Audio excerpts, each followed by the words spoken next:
pessoal, tudo bem? Bem-vindo a mais um vídeo aqui no meu canal. Hoje eu vou contar para vocês um pouco da história do futebol no mundo, mas especificamente aqui no Brasil. Em 30 de junho de 1953, morreu o engenheiro ferroviário brasileiro de origem britânica, Charles William Miller, aos 78 anos. Quem é paulistano conhece esse nome como sendo o nome da praça que fica em frente ao estádio do Pacaembu, em São Paulo. Isso porque Miller é considerado o pai do futebol paulista e o pai também do futebol brasileiro. Mas será que ele foi o primeiro a jogar futebol no Brasil? A princesa Isabel teria visto uma partida no Rio de Janeiro em 1878. Apesar de ela ter assinado a Lei Áurea em 1888, mais de 30 anos depois, o presidente Epitácio Pessoa interviria para que negros não representassem o Brasil em torneios internacionais. Isso graças ao preconceito de quem? Dos argentinos. Pois é. Essa e várias outras histórias eu vou contar hoje para vocês. Mas antes disso, aquele avisinho de praxe. Não esqueçam de dar uma olhada se vocês continuam inscritos no canal, se o YouTube não se inscreveu, se o sininho está ativado. Caso essas duas coisas não estejam ativadas, por favor, inscrevam-se e cliquem no sininho. Se quiserem ajudar aqui o canal, tem como entrar no clube do canal, tem o link aqui embaixo, pelo computador e pelo celular vocês vêm, e aí vocês podem participar aqui do clube do canal. Caso não tenham interesse, tem outras formas de ajudar o canal. Vocês podem compartilhar esse vídeo, vocês podem comentar esse vídeo, vocês podem dar like, podem dar dislike e passar esse vídeo a outros interessados sobre o tema em questão, esse ou outros aqui que tem no canal. Tá legal? Vamos ao vídeo de hoje. Desde a antiguidade existem jogos similares ao que a gente conhece hoje como futebol. Entre os chineses e os romanos, esse esporte já era conhecido e fazia parte, inclusive, do treinamento militar dos exércitos. Muitas vezes a bola era a cabeça de um inimigo. Os chineses começaram a achar isso meio complicado. Você tinha que matar o inimigo, decapitar o inimigo, transformar a cabeça do inimigo numa bola. Então eles resolveram simplificar tudo isso e criaram uma cabeça artificial, né? Uma das primeiras bolas de futebol que a gente conhece. Na América também havia o jogo de futebol muito antes da chegada dos europeus. Por exemplo, na tribo Inuit, no Alasca, eles tinham um jogo parecido, só que o campo deles, obviamente, era um campo de gelo, né? Os maias e os astecas, eles tinham um ritual em que dois times se enfrentavam jogando uma bola que devia ser atirada num aro. No fim do jogo, alguns dos jogadores eram sacrificados aos deuses. Talvez quando perdesse de 7-1, alguma coisa do gênero. Mas falando em violência no futebol, ela sempre existiu. Para se ter uma ideia, em 1308, na Irlanda, um jogador foi parar no tribunal por ter esfaqueado acidentalmente um outro jogador. Em 1580, foi criado as primeiras regras para um jogo parecido com o futebol, chamado Calcio Florentino. Mas essas regras, elas se aplicavam ao modo de jogar. Nada falava a respeito da violência que continuava tanto dentro quanto fora de campo. Até porque muitos desses jogos não tinham campo. Às vezes era a cidade inteira jogando a bola. O que invariavelmente terminava com alguns ossos quebrados e alguns mortos. Devido a essa violência, houve várias tentativas de se proibir esse jogo perigosíssimo em vários países. Mas claro que isso não funcionou. E no século XIX, várias escolas inglesas começaram a criar regras para o que foi começado a chamar de futebol. Fute de pé e ball de bola. Curiosamente, uma das regras mais antigas que a gente conhece é a de impedimento, que em resumo indica que um jogador está impedido de participar da jogada. O primeiro código de regras escritas que se conhece é o da escola Rugby de 1845, uma escola inglesa super antiga. Essa escola data de 1567. Durante o século XIX, surgiram vários códigos diferentes na Inglaterra que divergiam, entre outras coisas, sobre o uso das mãos no jogo. A maior briga era entre as regras da escola rugby e as regras da Universidade de Cambridge. Enquanto o código de rugby permitia carregar a bola nas mãos, a de Cambridge proibia que elas tocassem na bola. O código de Cambridge acabou servindo de base para as regras do Football Association, que foi a primeira associação de clubes de futebol a existir. Essa é a origem do nosso futebol que é jogado aqui no Brasil. Já o código rugby, ele deu origem ao rugby, né, ao jogo de rugby, e ao futebol americano. Da Inglaterra, o futebol chegou aqui no Brasil. Como? Via os marinheiros ingleses. Existem registros já de 1870 que esses marinheiros às vezes organizavam algumas disputas nos portos onde eles paravam aqui no Brasil. Em 1875, a gente tem registro de uma primeira partida de futebol realizada em Curitiba. E alguns anos depois, em 1878, a princesa Isabel teria assistido a uma partida de futebol no Rio de Janeiro. Funcionários de empresas inglesas localizadas no Brasil começaram a organizar também jogos entre eles, mas era mais uma pelada, né? Não era nada muito profissional, né? Ou realmente alguma coisa que parecesse um campeonato, nada disso. Foi só com o Charles Miller que o futebol organizado começou mesmo no Brasil. Mas quem foi o Charles Miller? O Charles Miller, ele nasceu em São Paulo em 24 de novembro de 1874. O pai dele era um escocês com sobrenome muito diferente. Era John de Silva Miller. Esse de Silva, é D apóstrofe Silva, era um sobrenome escocês, provavelmente de algum imigrante português que foi para lá séculos atrás. Bom, enfim, o John de Silva Miller, veio para o Brasil como engenheiro ferroviário, participar da implantação da de São Paulo Railway, a estrada de ferro que liga o Porto de Santos à capital paulista e São Paulo até Jundiaí. A mãe do Charles Miller, ela era nascida no Brasil, mas também era descendente de ingleses, era Carlotta Fox. O Charles Miller, ele cresceu dentro da comunidade britânica, que era bem forte na época em São Paulo. E quando ele tinha 9 anos de idade, ele foi mandado estudar numa escola na Inglaterra. Foi ali que ele começou a jogar rugby e cricket, e também o chamado Football Association, no qual ele mostrou um bom talento, tornando-se uma das principais estrelas do time da sua escola. E com 17 anos, ele foi convidado a fazer parte da equipe do St. Mary's, atual Southampton Football Club. Assim, antes mesmo que existissem times no Brasil, ele foi o primeiro brasileiro a jogar profissionalmente na Europa. Ele jogava tanto no ataque quanto no gol e ficou conhecido pelos passes de calcanhar. Dizem que foi ele que inventou uma jogada chamada chaleira, que é quando o jogador ajeita a bola com o calcanhar e a levanta para fazer um drible. O chaleira, na verdade, teria tido origem no dar um chales, né, por causa de Charles Miller. E aí teria originado a expressão chaleira. Quando o Charles Miller completou 20 anos, em 1894, ele retornou para o Brasil para assumir um cargo de engenheiro na mesma companhia que o pai trabalhava, a de São Paulo Railway Company.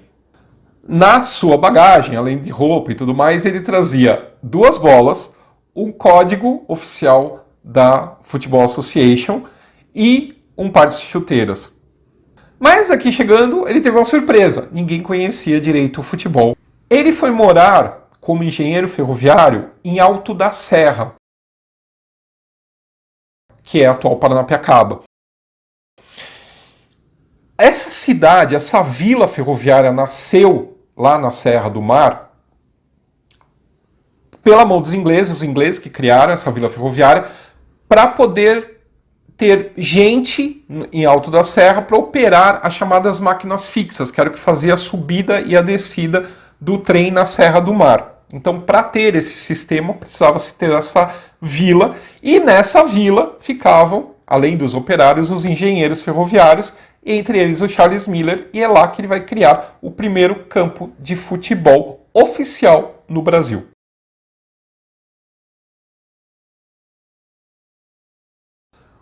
O amor do Charles Miller pelo futebol era tanto que não ficou só nisso nas partidas lá em Paranapiacaba, né? Na época era Alto da Serra. Ele organizou a primeira partida oficial do Brasil em 14 de abril de 1895 entre os funcionários da São Paulo Railway e os da São Paulo Gas Company, quase todos ingleses. A partida ela foi organizada numa chácara que existia no Brás, perto da Várzea do Carmo, perto do gasômetro. E eles que tiveram que capinar o campo e enxotar as vacas e os bois que estavam lá pastando para poder fazer a primeira partida de futebol de São Paulo.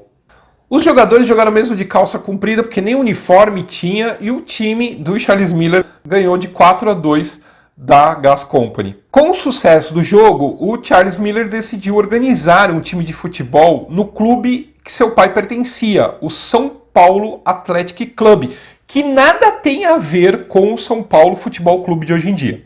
O São Paulo Athletic Club, ele é considerado a primeira equipe permanente de futebol no Brasil. Logo, o esporte começou a ficar mais conhecido e vários times começaram a surgir, como o do Mackenzie College, né, a atual Faculdade Mackenzie, que surgiu em 1898. O Germânia, da colônia alemã de São Paulo, que apareceu em 1899.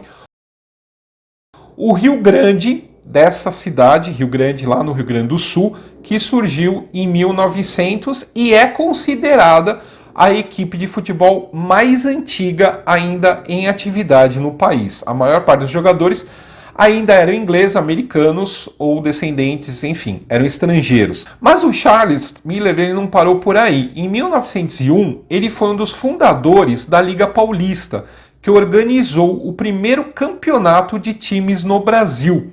No ano seguinte, o torneio contou com 5 participantes e o São Paulo Athletic empatou com o Clube Paulistano, com 12 pontos cada um. O título foi decidido num jogo extra entre os dois times realizado no estádio do Velódromo, que havia sido construído anos antes para ser uma pista de ciclismo e acabou sendo adaptada para ser o primeiro campo de futebol permanente no Brasil. O São Paulo Athletic ele venceu por 2-1 com 2 gols do capitão Charles Miller, que também foi o artilheiro do torneio. Para ter uma ideia, um segundo campeonato estadual só apareceu em 1905 na Bahia. O Charles Miller ele ajudou a organizar a primeira coisa parecida, semelhante a uma seleção brasileira. Isso em 1906, praticamente só tinha jogador paulista devido à dificuldade de viagem, e foi organizado no estádio do Velódromo uma partida entre Brasil e um time da África do Sul. E o Brasil perdeu de 6-0. Perto do 7-1, 6-0. Miller continuou jogando até 1910, acumulando 4 títulos paulistas. Depois disso, ele permaneceu no futebol por muitos anos como árbitro e dirigente. Embora o São Paulo Athletic tenha se retirado da Liga Paulista depois da aposentadoria dele por se opor à profissionalização do futebol. Além do futebol, o Miller também trouxe para o Brasil Rugby, que não pegou, e também ele foi um dos incentivadores do tênis. Em 1904, ele também se tornou vice-cônsul da Inglaterra em São Paulo. 2 anos depois, ele se casou com Antonieta Rude e tiveram uma filha. A Antonieta ela foi considerada uma das maiores intérpretes brasileiras de Beethoven e de Chopin.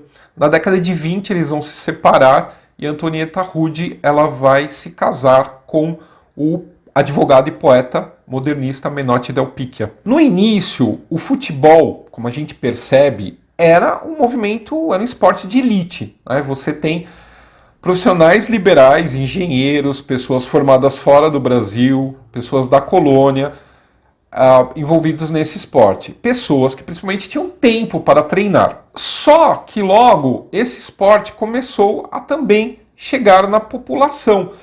Porque, diferente do tênis ou outros, o cricket e outros esportes da elite, o futebol você precisava de um campo, de jogadores e da bola. Os jogadores não dá para negociar muito, mas assim, o campo oficial podia ser substituído pela praia, pela rua, por um terreno baldio. Ou a mesma bola você podia substituir até mesmo por uma latinha amassada que rolasse minimamente. Então isso acabou popularizando o esporte de certa forma para os operários, né, que podiam ter um momento de diversão com poucos recursos. Quem quiser ter um exemplo melhor disso, inclusive como também era visto fora do Brasil, essa questão da elite jogar futebol e do povo jogar futebol, tem uma série na Netflix chamada The English Game, que mostra bem essa questão na Inglaterra, essa questão da elite versus o povo. No Brasil, aconteceu a mesma coisa. Os operários de São Paulo, por exemplo, formavam seus próprios times e jogavam em campinhos improvisados na várzea dos rios Tietê e Tamanduateí. Isso originou a expressão jogo de várzea para o futebol amador. Já nos primeiros anos do século XX, o esporte já tinha saído então desses clubes da elite e passado para a população. De um lado, havia os times de colônia, que eram formados por comunidades estrangeiras no Brasil. É o caso, por exemplo, do Germânia, que a gente já citou. Tinha também o Tunaluso, de Belém, e o Lusitânia, do Rio de Janeiro, que em 1915 se fundiu com o Clube de Regatas Vasco da Gama e virou o time que a gente conhece. Aliás, boa parte dos clubes do Rio de Janeiro, eles se originaram de clubes de remos. Entre eles o Flamengo. Em Porto Alegre, a gente tem o Internacional, que foi criado por dois irmãos jornalistas que eram brasileiros e eles não conseguiam entrar em clubes lá em Porto Alegre, porque os clubes de Porto Alegre eram dominados pela colônia germânica na cidade. Então eles criaram o Internacional. O nome Internacional se deve a essa questão da internacionalização, da ideia de uma comunidade internacional, que poderia entrar qualquer pessoa para esse clube. Além desses times de colônia, a gente vai ter os times de operários. Nós vamos ter o Bangu, no Rio de Janeiro, criado pelos funcionários da fábrica de tecido Bangu em 1904, e o Corinthians Paulista em 1910. A história do Corinthians é interessante porque ele surgiu quando um grupo de 13 operários e alfaiates do bairro do Bom Retiro, em São Paulo, assistiu um jogo entre o Corinthians, sem o S, que era um clube inglês que estava fazendo jogos aqui no Brasil, e o São Paulo Athletic, que era o time do Charles Miller, e justamente essa partida encerrava, era a partida de despedida do Charles Miller do futebol. Eles então, esse grupo de operários, eles então se reuniram e resolveram fundar o seu próprio clube. Compraram uma bola, alugaram um terreno para servir de campo na várzea do Tietê. Os três times, o Ponte Preta, o Bangu e o Corinthians, estão entre os primeiros a aceitar jogadores negros. Parece até inacreditável, né? A gente tem, hoje em dia, uma grande parte de jogadores negros, afrodescendentes, em times de futebol representando a seleção brasileira, mas nem sempre foi assim, né? Apesar de a gente ter o Rei Pelé, né? Também negro, nem sempre foi dessa maneira. Houve um tempo em que os negros não eram bem-vindos no esporte. A Ponte Preta foi que começou a mudar esse jogo, pois tinha um negro, o Miguel do Carmo, entre seus fundadores. Já o Bangu foi o primeiro time a ser campeão com jogadores negros, quando venceu a terceira divisão carioca em 1911. Na época, isso era uma questão bastante polêmica, tanto que a Liga Metropolitana do Rio tinha chegado a proibir que os times jogassem com negros. Em protesto, o Bangu abandonou a liga. Quem acabou levando a fama foi o Fluminense. Em 1914, o time escreveu um jogador negro, o Carlos Alberto, que usava um produto para clarear a cor da pele antes das partidas. A torcida do rival América começou a provocá-lo, chamando de pó de arroz. A provocação pegou e até hoje o Fluminense é chamado assim pelos rivais. Essa discriminação contra os negros está na origem da maior rivalidade do futebol brasileiro. Em 1914, o Corinthians, que era formado basicamente por membros da comunidade portuguesa, espanhola e italiana, decidiu que o time ia ser aberto para qualquer um que quisesse entrar, inclusive operários negros, que não eram aceitos em nenhum outro time do estado na época. Tanto que o primeiro jogador negro que o time tentou inscrever foi recusado pela Liga Paulista. Os italianos acharam que aquilo estava ficando popular demais e criaram o seu time de colônia em 1914, que ficou conhecido como Palestra Itália. Só que os italianos também sofreram preconceito. Em 1942, quando o Brasil declarou guerra aos países do eixo, Itália, Japão, Alemanha, houve uma certa perseguição do governo Vargas a essas comunidades, né, a comunidade desses países. E isso acabou também refletindo no futebol. O Palestra Itália acabou mudando em 1942 o nome para Palestra de São Paulo. Mesmo assim, não colou e aí teve que, no mesmo ano, trocar para Palmeiras. Não podia ter nada que lembrasse o italiano. Essa mudança do nome parece que deu sorte para o Palmeiras, que em 1942 conquistou o Campeonato Paulista, tendo entre os seus jogadores o Og Moreira, que era negro, né? Já nessa época o Palmeiras tinha aberto para jogadores negros. O Palestra Itália, esse nome, não teve só em São Paulo, também teve em Belo Horizonte, que também foi obrigado a mudar de nome e virou Cruzeiro. O racismo no esporte ele também causou problemas para a primeira grande estrela do futebol brasileiro, que foi o Arthur Friedreich. O Friedreich nasceu em 1892 em São Paulo. Ele era filho de um funcionário público de origem alemã e de uma professora brasileira negra, filha de antigos escravizados. Ele começou a jogar na adolescência no clube do pai, o Germânia, e fez amizade com Charles Miller, que foi uma espécie de mentor dele. Depois, quando foi estudar no Mackenzie, ele passou para o time da faculdade. Mais tarde, entrou no time do Clube Paulistano, onde fez a maior parte de sua carreira. Em 1930, ele foi um dos primeiros jogadores do time do São Paulo Futebol Clube, que havia sido fundado nesse ano. E ainda é, atualmente, um dos maiores artilheiros da história desse clube. Só que todos esses clubes eram clubes da elite e não aceitavam negros, mas aceitavam o Friedreich. O Fried, como ficou conhecido, ele tinha traços bem mestiços, com pele morena, cabelos crespos e olhos verdes. Ele era aceito porque era de boa família e porque tinha um talento enorme. Só que para jogar, ele não podia parecer negro. Então, antes de entrar em campo, ele tinha que esticar o cabelo, passar brilhantina e usar pó para clarear a pele. Ele fez isso a carreira inteira até se aposentar. O Friedreich, ele é considerado o primeiro jogador a criar o que a gente considera hoje como o estilo brasileiro de jogar, com passes curtos, dribles e jogadas de efeito. Ele também foi a primeira estrela da seleção brasileira de futebol, sendo o principal jogador da equipe no primeiro título internacional do Brasil, a Copa Roca de 1914. Essa Copa, ela era uma competição entre Brasil e Argentina e que foi realizada 14 vezes em um século. O Friedreich também foi fundamental na primeira conquista realmente importante da seleção, que foi o Campeonato Sul-Americano de 1919. Ele marcou o gol da vitória de 1-0 contra o Uruguai e impressionou tanto que os uruguaios o apelidaram de El Tigre. Em 1920, ele e a seleção brasileira participaram do Campeonato Sul-Americano no Chile. Quando a equipe estava voltando para o Brasil, eles pararam para fazer um amistoso em Buenos Aires. A recepção que o time brasileiro teve na Argentina foi super preconceituosa.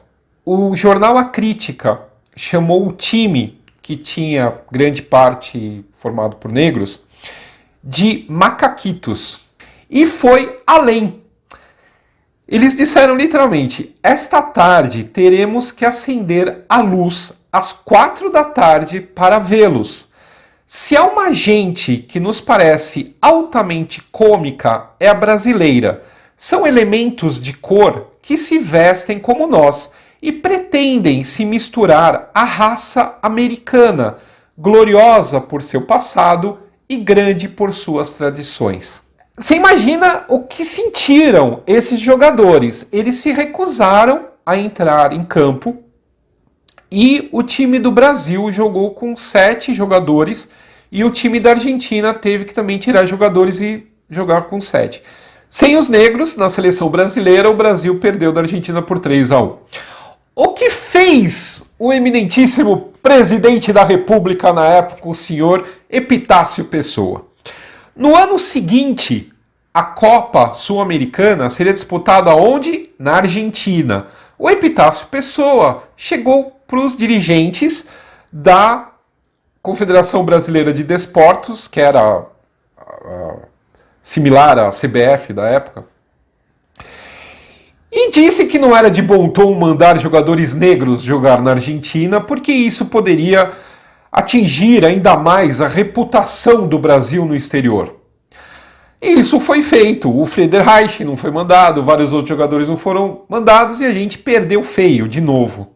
Em 1922 essa bobageira caiu e o Friedenreich e vários outros jogadores voltaram a jogar pela seleção brasileira no Campeonato Sul-Americano e conquistaram o Campeonato Sul-Americano em 1922. Infelizmente, o Friedenreich nunca jogou uma Copa do Mundo devido à decisão da Federação Paulista de não mandar seus jogadores para a Copa de 1930. Mesmo assim, ele foi eleito um dos 100 melhores jogadores do mundo no século XX. Ele se aposentou em 1935 aos 43 anos pelo Flamengo, onde ele já havia jogado na temporada de 1917. O Friedenreich também ficou conhecido por ter lutado na Revolução Constitucionalista de 1932 do lado do estado de São Paulo.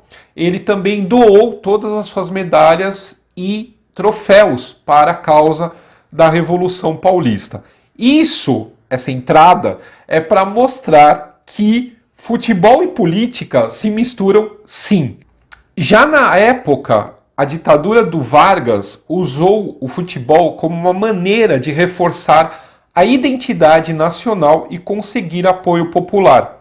Depois disso, vários governos tentaram se apropriar de forma populista dos sucessos da seleção brasileira ou mesmo do sucesso de times que vencem campeonatos. Isso acontece até os dias de hoje, mas foi mais forte mesmo no período do governo militar. Há rumores de que o presidente Médici, na época da Copa de 1970, chegou a influir na decisão de retirar o técnico João Saldanha do time. Pouco antes do torneio, o Saldanha montou o time e classificou esse time para a Copa.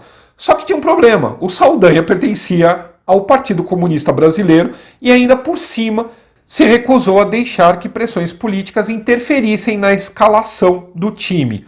O Zagallo, que assumiu no lugar dele, só teve o trabalho de levar o time pronto para se tornar campeão do mundo pela 3ª vez. Por outro lado, havia jogadores que não se negavam a demonstrar abertamente a sua oposição ao regime militar e, obviamente, que acabavam sendo punidos por isso. O maior desses movimentos foi a chamada democracia corintiana, que foi um movimento criado dentro do Corinthians por jogadores como Sócrates, Casagrande e Vladimir, que participavam das decisões administrativas do time e se envolveram na campanha das diretas já em 1984.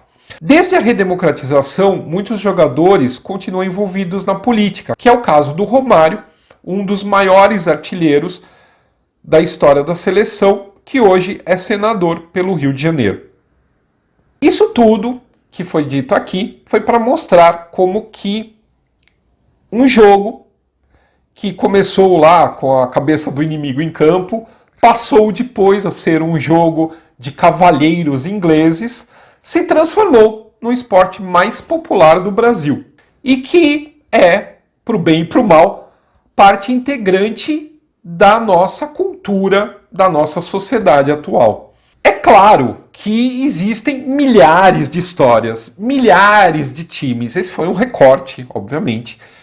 E claro que faltou milhares de coisas para falar. Quem sabe mais para frente eu faço algum outro tema.